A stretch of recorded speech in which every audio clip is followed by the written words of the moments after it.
I am Swami Shantivratananda, Minister in Charge, Spiritual Director of Ramakrishna Vedanta Center, Dublin, Ireland.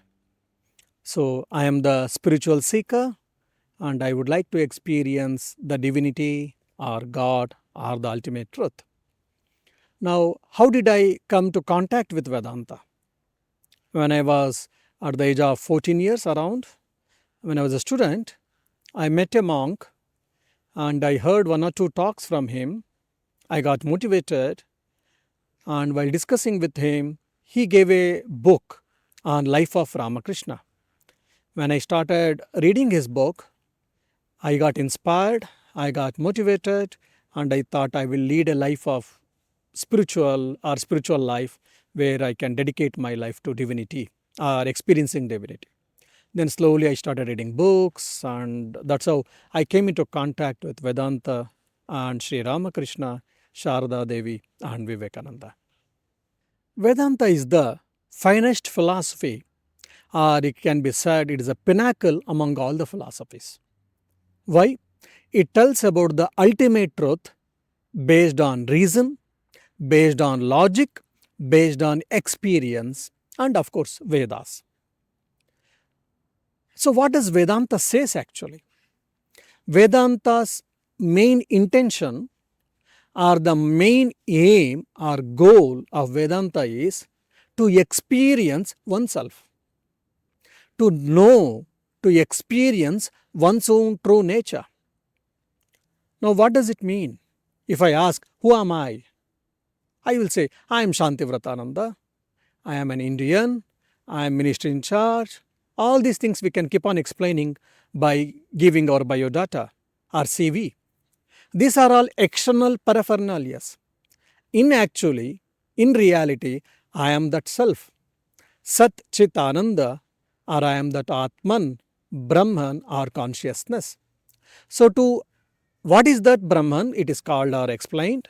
To understand and to experience the Vedanta, the science of consciousness is there for all of us. Now, by reading, by studying, by putting into practice, what do I get? I understand the ultimate reality. I can be free. I can get the eternal freedom, and I can be happy and peaceful at all times. When I say I can be peaceful and happy at all times, that doesn't mean, or I am not expecting any change in the world. Oh, if my wife is good, I will be happy. If my husband is good, I can be happy.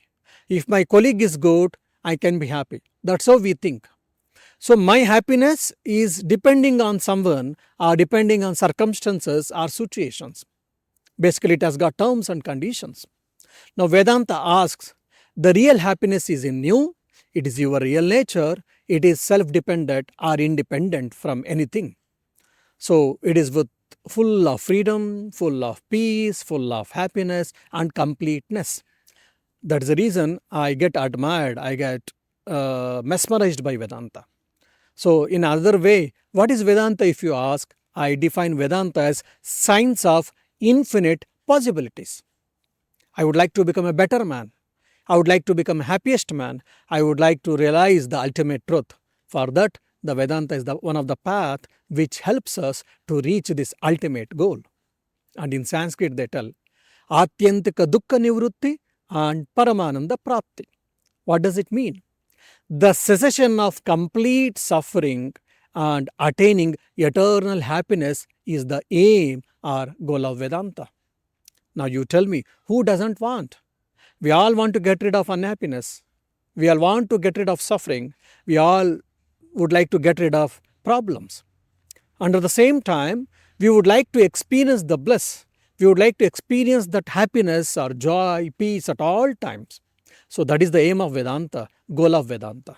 So that's why Vedanta is very practical and very pertinent to every one of us across the globe and for everyone. Thank you.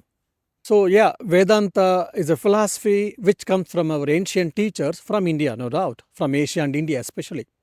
But because Vedanta is come from Asia, Vedanta is coming from India especially, that doesn't mean that it holds good or it is pertinent only to the people who live in Asia or in India.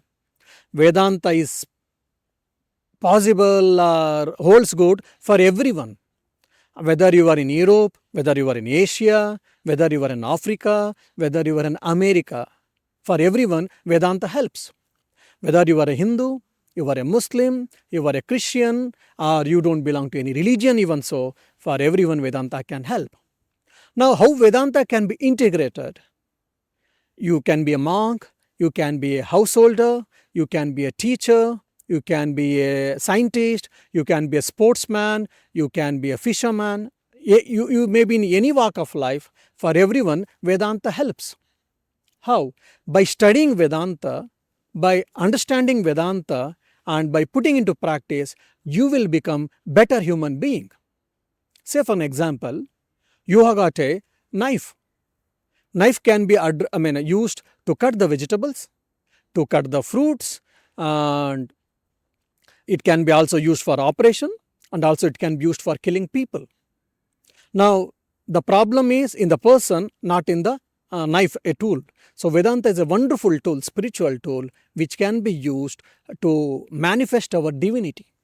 So, when we manifest divinity, what happens? All our actions, even the so-called secular actions, become sacred.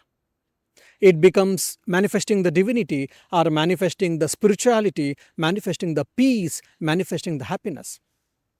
For one more example I can give, like if I ask a person, like there were 3 people, I asked, why do you work? One person said, Swami, I work because to fill my stomach, because it gives my bread and butter. The other one said, yeah, because I work so that I can be active and I can be healthy, and because empty mind is devil's workshop, so if I am active, then I will not be lazy and all. The other person said, why I have to work? Oh, because by working, I can serve my family, I can serve my country, I can serve the mankind. Now you see, work is common among all the 3 people, but their intentions were different. The first person, he was working just to fill his stomach or to have his bread and butter or clothes or shelter. So his intentions are very limited in nature. So much energy he can manifest in his actions, in his personality. Now the second person, he wants to develop his personality. He wants to be a good person by doing work. So his intentions are much better, much higher. So his manifestation of willpower, manifestation of energy is better. Now the third person, he wishes to work because to serve the mankind, to serve the family, to serve the people and country. So one of the highest idea, one of the highest aim, one of the highest goal he has got. Because of that, what happens? His manifestation of his willpower, divinity, strength, everything gets become better. That's how, now when the Vedanta says that you are the self, not the body and mind. So when I think that I am body and mind, my energy will be limited. And body can get easily affected by diseases or by anything. So I am also getting easily disturbed. If I start thinking I am mind, I am intellect, I am thoughts, I am feelings, then what happens? My circumference becomes better, my circumference becomes bigger, my lose of energy, wastage of energy will be lessened, and I can do better work.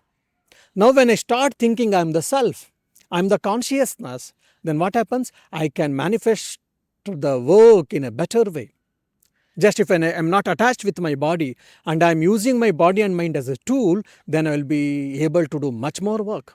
Now say for an example, Saint Francis of Assisi, Saint Kevin, and Saint Augustine, and all the saints, Adi Shankaracharya, Swami Vivekananda, all of them, either they were thinking that they are the children of God, or they were thinking their consciousness are the self. Because of that, their obstacles were very less. At least mental obstacles, they were able to do a lot of work, they were able to do a lot of good things for the society and for themselves. That's the reason when you study Vedanta, when you put into practice the Vedanta, what happens? You can be the better man. Swami Vivekananda tells beautifully, teach the Vedanta, the philosophy of divinity for everything, for everyone. What happens? The sleeping soul gets awakened. When the sleeping soul gets awakened, what happens? You become, a fisherman becomes a better fisherman, a cobbler becomes a better cobbler, a doctor can become better doctor, an engineer can become better engineer, monk can become better monk. So we all would like to become better people, good people, best people. That's what yoga says. Yoga karmasu kaushalam. Yoga is the dexterity in work. I want to be good. Today, say professional skills we speak. So I want to be good, I want to be skillful, and etc. So Vedanta is giving the life skills by which you can be the best person, you can be the happiest person at all times. Now, who doesn't want to be the best? Who doesn't want to be happy at all times? Either in Europe or any other country. That's how Vedanta can be helpful for all of us. Thank you. European Vedanta Summit is a first of its kind, no doubt. It is a beautiful idea, concept. Why? Because it is a collection of great minds. It is a collection of great ideas, and it is a beautiful place where to experience the divine and to feel that we are divine. That's why the European Vedanta Summit is a great successful, and it is a wonderful idea, and it should be done every year, either in the France or from other centers, I hope and wish. Thank you.